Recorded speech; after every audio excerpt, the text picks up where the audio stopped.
Andrew Rice crops around 675 hectares of country each year as part of a 1,730 hectare owned and leased property on the outskirts of Parkes in central west New South Wales. That's with his parents and two brothers. He also operates a rural consultancy business for financial firm WHK from his property. Mr. Rice has major concerns about the spiralling cost price squeeze growers across the country are encountering, and is delighted the GRDC is examining ways of improving returns for producers. On a local level, the lack of a break crop is creating a lot of problems for his local grain industry. For Central West New South Wales, the lack of a really reliable pulse, something that can be adopted on broad scale, which tends to therefore mean that we've got cereal dominated rotations, is a major factor for Central West New South Wales.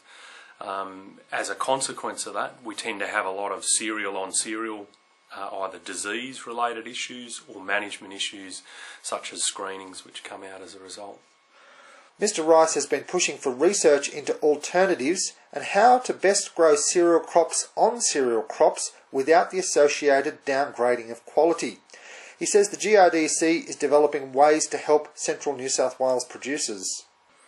I think there's been some quite innovative thinking and looking at if, as an artefact of our lack of a genuine pulse alternative, that we do need to tweak the cereal on cereal systems. Some of the funded work that we have with CSIRO and John Kierkegaard, and looking at ways that we can minimise the downside with cereal on cereal rotations. So are there better wheat varieties wheat varieties which perform better after a preceding wheat crop?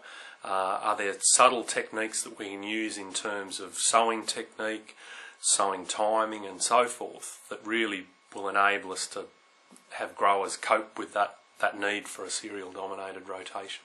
Mr. Rice says in having a dual role of producer and advisor on the panel since July of 2005, he's been able to bring a different perspective to the Southern Panel's operations.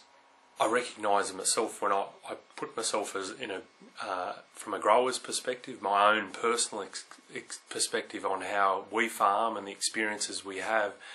That differs somewhat when you put yourself in the role of an advisor, when you take into account some of those broader perspectives and experiences and financial positions or farming systems constraints. So as an advisor, I think it's a valuable position on the panel, because you do bring a whole range of perspectives through in your contributions, not just your own personal perspectives and what you see day to day in your own farm business.